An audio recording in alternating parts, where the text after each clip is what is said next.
ہندوستان ایک بہت بڑا ملک ہے جس کا ایک گوشہ ایشیا کے جنوبی سمندر میں چلا گیا ہے۔ اس کے 3 پہلو ہیں۔ شمال کی طرف کوہ ہمالیہ کا بلند سلسلہ ہے۔ مشرق اور مغرب کے پہلو سمندر سے ملے ہوئے ہیں۔ ہمالیہ برف کے گھر کو کہتے ہیں۔ اس کو ہمالیہ اسی لیے کہتے ہیں کہ اس کی چوٹیاں 12 مہینے برف سے ڈھکی رہتی ہیں۔ یہ دنیا کے کل پہاڑوں سے اونچا ہے۔ پہاڑ کیا ہے؟ یہ ایک قدرتی فصیل ہی ہے جو ہندوستان کو ایشیا کے باقی ملکوں سے جدا کرتی ہے۔ شمال مغرب کی پہاڑیاں مزید ڈسکس کرنے سے پہلے یور وائس چینل کو سبسکرائب کریں اور بیل آئیکن پر ضرور کلک کریں تاکہ آپ کو ہمارے آنے والی نئی ویڈیو مل سکے۔ کوہ سلیمان کے نام سے مشہور ہے۔ سب سے بڑا درہ ان پہاڑیوں میں درہ خیبر ہے۔ شمال مشرقی سرے کی طرف ٹپکوئی کی پہاڑیاں ہیں۔ ہمالیہ کے مشرق سرے اور ان پہاڑیوں کے بیچ سے نکل کر دریائے برہم پتر جنوب میں جاتا ہے۔ اس طرف کے درے اس علاقے میں ہیں جہاں دریائے برہم پتر پہاڑیوں کو چیر کر ہندوستان میں داخل ہوتا ہے۔ کوہ ہمالیہ کے جنوب میں ہی وہ وسیع ملک ہے جسے ہندوستان خاص کہتے ہیں۔ اس میں 2 بڑے دریا بہتے ہیں، دریائے سندھ اور دریائے گنگا۔ سندھ مغربی حصے کو سیراب کرتا ہے اور گنگا مشرقی حصے کی پیاس بجھاتا ہے۔ ہند ایک جنگلی ملک تھا، نہ کہیں شہر تھے، نہ دیہات، نہ ہی قصبات اور نہ ہی گھر تھے، نہ سڑکیں، ہاں کہیں کہیں تھوڑے سے جنگلی آدمی بسے تھے۔ وہ ریچھوں کی طرح غاروں میں رہتے تھے یا بندروں کی طرح درختوں میں بسیرا کرتے تھے۔ یہ لوگ قد کے چھوٹے، رنگ کے سیاہ، قد و کال کے پوندے، بدن سے ننگے اور غلیظ تھے۔ جنگل کے میوے، بیر اور ساگ پات کھاتے تھے یا ان جنگلی جانوروں یا ہرنوں کا گوشت جن کو وہ مارتے تھے۔ ان کے پاس چاقو یا چھرے نہ تھے، ان کے بجائے چکماک پتھر کے تیز ٹکڑوں سے کانٹے کا کام لیتے تھے۔ ہم ان کو پتھر کے زمانے کے لوگ کہہ سکتے ہیں۔ یہ پتھر کے ٹکڑوں کو رگڑ کر آگ بنانا جانتے تھے۔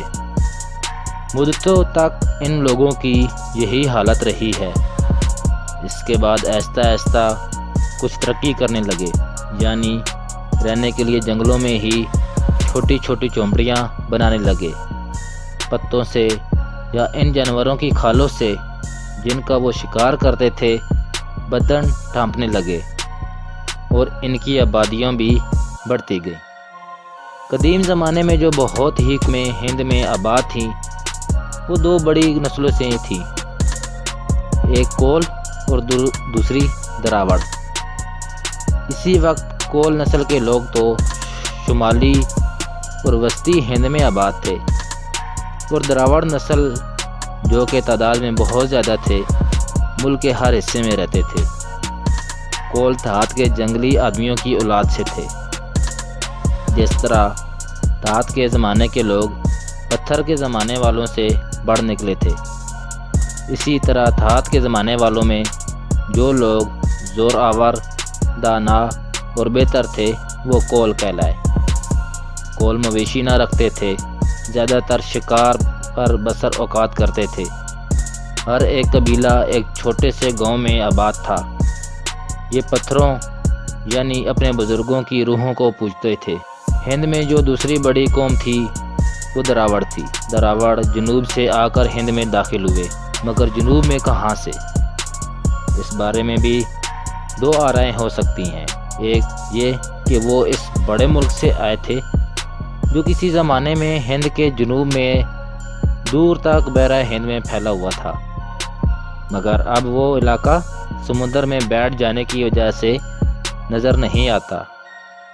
دوسری یہ کہ وہ ان جزیروں سے آئے تھے جو ایشیا کے جنوب مشرق میں آسٹریلیا تک پھیلے ہوئے ہیں اور ماضی میں خشکی کے ذریعے ان سے ملے ہوئے تھے، مگر اب وہ خشک زمین سمندر میں ڈوب گئی ہے۔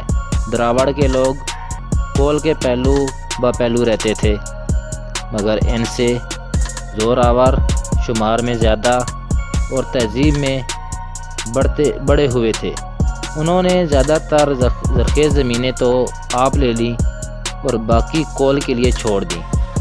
بہت سی جگہوں میں دراوڑ اور کول مل جل کر ایک ہو گئے۔ جب قوم پر قوم اور فرقے پر فرقہ بیر آ کر ہند میں آباد ہونے لگا تو اول دراوڑ اور کول نوورد لوگوں سے خوب لڑے اور پھر ان میں مل جل گئے۔ اس طرح سے نئی قومیں اور نئی نسلیں پیدا ہو گئیں۔ جنوبی ہند کے ان باشندوں کی شکل میں جو اصل سے دراوڑ ہیں بہت کم فرق آیا ہے۔ وہ اب بھی ترک دراوڑ کہلاتے ہیں۔ ہزاروں برس تک سخت گرم ملکوں میں رہنے کی وجہ سے ان کے رنگ بہت سیاہ ہو گئے ہیں۔ اب یہ لوگ ہند کے اور حصے کے باشندوں کی نسبت بہت کالے ہیں۔ جنوبی ہند میں دراوڑ کی تعداد اب 5,80,00,000 ہے۔ یہ 14 مختلف زبانیں بولتے ہیں جن میں تامل، تلگو، ملیالم اور انکڑی اوروں سے زیادہ بولی جاتی ہیں۔ ہند کے بعض حصوں میں کچھ قدیم دراوڑ قومیں ابھی تک ایسی ہیں کہ ان کو ہندو کہنا مشکل لگتا ہے۔ دراوڑوں کی طرح انہوں نے تہذیب حاصل نہیں کی۔ یہ دکن کے شمال کے پہاڑی ملکوں میں آباد ہیں۔